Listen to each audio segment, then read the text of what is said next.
Remember the last time you watched a bee as it busily went from flower to flower, collecting the nectar and pollen that would become the life-saving energy source for the larva back at the hive.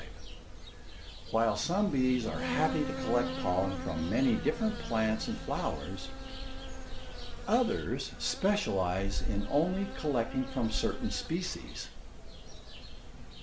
The honey produced in the hives of these specialist bees is highly sought after for its unique qualities and flavors.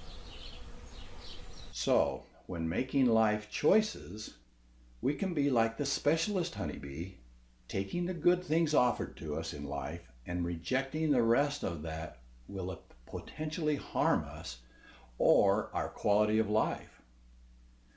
Learning to say no is a powerful tool that many of us rarely, if ever, use.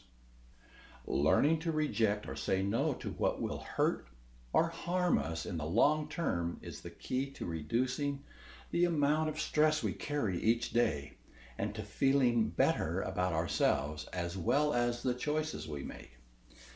As we learn to reject the things that will harm us, we are more inclined to accept the things that will help us. How can you tell the difference between what to accept and what to reject to help you stay focused and happy? Well, you need to identify the causes of your distress, obviously.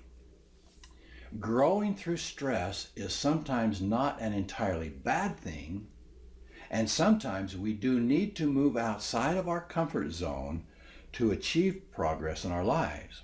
We all know that. But see, the key to knowing what will produce good stress and what will produce negative stress is to have a life plan and only accepting those things that contribute to it.